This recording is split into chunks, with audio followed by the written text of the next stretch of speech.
guys, I'm Sophia. I'm Kaylin. I'm Dorian. And I'm Juliana, and we chose the grand challenge of reverse engineering the brain.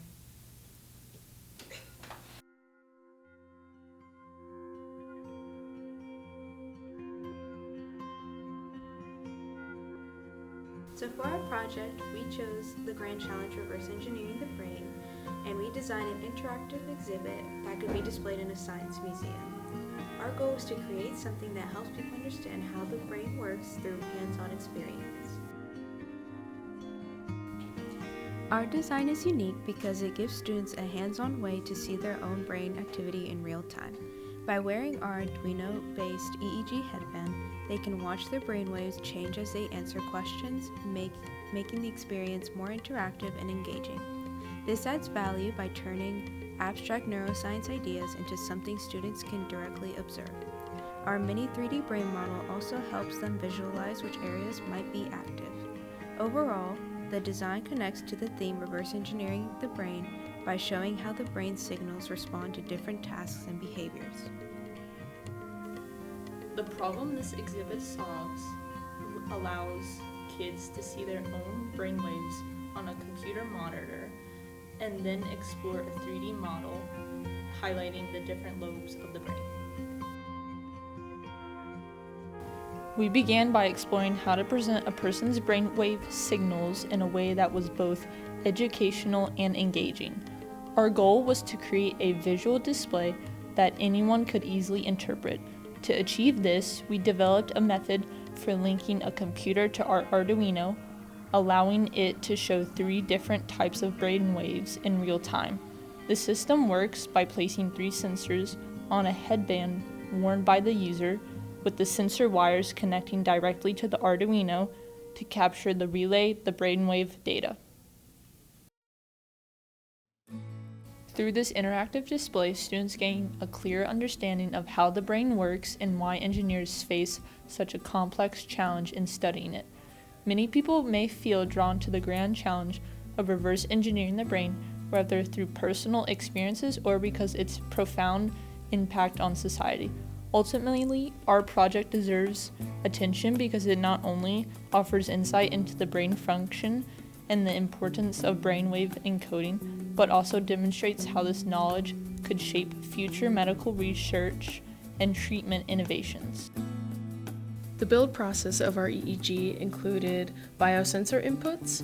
3 wet biosensors are used, 2 electrodes positioned on the left and right sides of the forehead, and a reference placed behind the ear.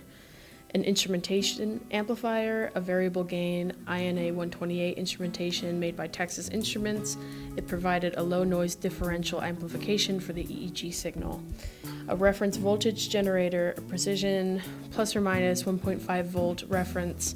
Voltage is generated by using resistive voltage divider from a plus 5 volt rail. The amplified and level-shifted EEG signal is fed into the ADC input of a Raspberry Pi Pico WH. This is our microcontroller. The Pico samples the analog waveform at about 10K samples per second using its 12-bit converter, storing the data as a file. The high sampling rate preserves waveform fidelity for subsequent processing. The recorded data file is transferred to a laptop where signal processing, filtering, and spectral analysis are performed. The software can then plot the time domain EEG waveforms and allows further study of neural activity. The general performance specifications were making the hardware work with the microcontroller and having the code work to display the brainwaves in real time. The specific performance specifications were working with the amplifier chip, a low-gain filter chip, the reference electrode, and figuring out where the data will be displayed. Our design evolved a lot during the process. We first planned to build a large Arduino-powered 3D brain model with lights showing different connections along with a brainwave headband. However, we realized this idea would take up too much time, require more to a simpler, more practical design, an Arduino-controlled EEG headband.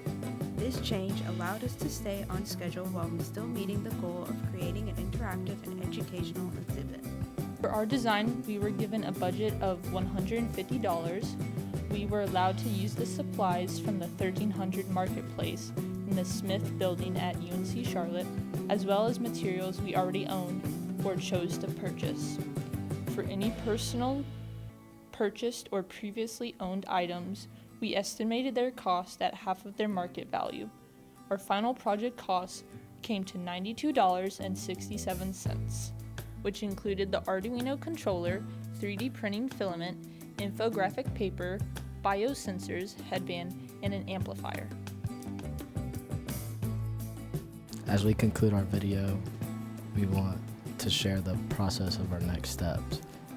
Our next steps would be to make our headband and controller completely Bluetooth, meaning like no wires at all.